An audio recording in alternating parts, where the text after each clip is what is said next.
హైదరాబాద్లోని financial district పెద్దగా పరిచయం అవసరం లేని ప్రదేశం. ఆకాశం ఒక మహాయోగిలా గంభీరంగా ఉంది. కారు మబ్బులు కమ్ముకుంటున్నాయి. ఆకాశంలో మెరుపులు ప్రకృతి తాండవానికి సంకేతాలుగా కనిపిస్తున్నాయి. కానీ ఈ అద్భుతమైన ప్రకృతికి దూరంగా ఏసీ గదుల్లో నీలిరంగు కంప్యూటర్ వెలుగుల మధ్య వేల మంది యువకులు ఒక యాంత్రిక జీవనాన్ని గడుపుతున్నారు. వారి వేళ్ల కదలికల్లో కోట్ ఉంది, కానీ వారి కళ్ళల్లో శాంతి లేదు. అభినవ్ కూడా వారిలో ఒకడు. 28 ఏళ్ల అభినవ్ ఒక సీనియర్ డెవలపర్. బయట ప్రపంచానికి అతను ఒక సక్సెస్ఫుల్ సాఫ్ట్వేర్ ఇంజనీర్.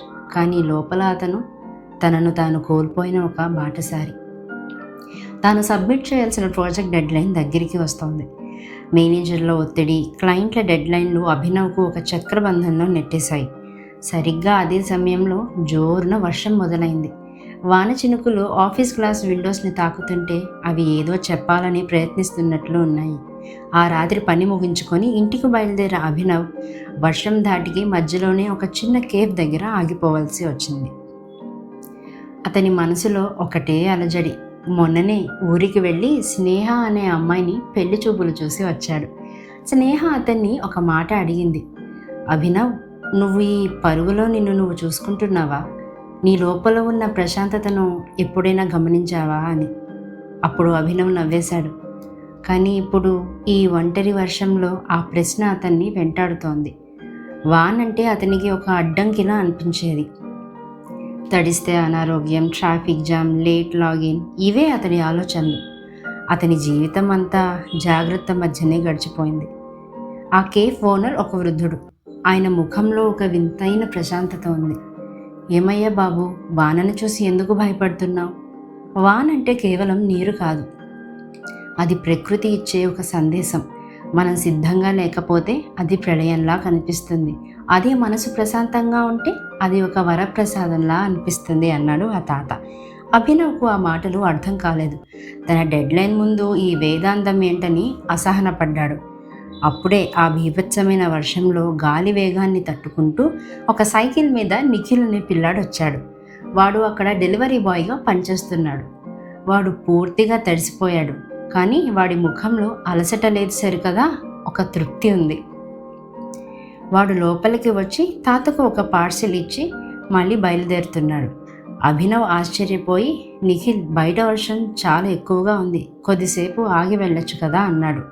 నిఖిల్ ప్రశాంతంగా నవ్వి, సార్, వర్షం కురవడం దాని ధర్మం, పని చేయడం నా ధర్మం. లోపల సంకల్పం బలంగా ఉంటే బయట ఉన్న తుఫాను నన్ను ఆపలేదు. ఈ వాన నాకు అడ్డంకి కాదు సార్, అది నాకు తోడుగా ఉంది అని చెప్పి మళ్ళీ ఆ చీకటిలోకి, వర్షంలోకి ధైర్యంగా వెళ్ళిపోయాడు. ఆ క్షణం అభినవ్లో ఒక మెరుపు మెరిసింది. అది బయట ఉన్న మెరుపు కంటే శక్తివంతమైనది.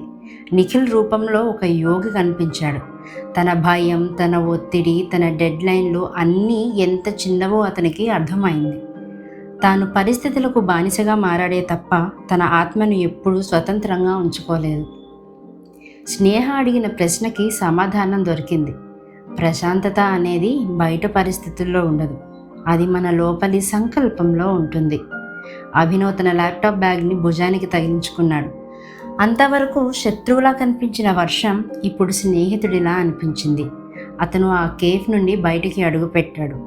చినుకులు తనని తాకుతుంటే తనలోని అహం, భయం, యాంత్రికత అన్నీ కడిగివేయబడుతున్నట్లు అనిపించింది. ఈ కథ మనకు 3 విషయాల గురించి చాలా గట్టిగా చెప్తోంది. 1, నిశ్చలత. బయట తుఫానులు సహజం, కానీ మన లోపల ప్రశాంతమైన సముద్రం ఉండాలి. 2, ధర్మం. నీ బాధ్యత నువ్వు భయం లేకుండా నిర్వర్తించినప్పుడే అది యోగంగా మారుతుంది. 3, ప్రేరణ. భగవంతుడు మనకు జ్ఞానాన్ని ఒక పండితుడి రూపంలోనే కాదు, వర్షంలో తడిసే ఒక చిన్న బాలుడి రూపంలో కూడా పంపవచ్చు. మనసుని సిద్ధం చేసుకుంటే ప్రతి అణువులోనూ గురువు కనిపిస్తాడు. అభినవ్ ఆ రాత్రి వర్షంలో తడిశాడు, కానీ అతని ఆత్మ మాత్రం మునుపెన్నడూ లేనంత ప్రశాంతంగా, వెలుగుతో నిండిపోయింది. డెడ్లైన్ ఇప్పుడు అతనికి ఒక భారం కాదు, అది ఒక కార్యం మాత్రమే. జీవితం అనే ప్రయాణంలో అతను ఇప్పుడు ఒక నిశ్చలమైన బాటసారి. మీరు కూడా మీ లోపల ఉన్న నిశ్శబ్ద సాక్షిని గమనించారా?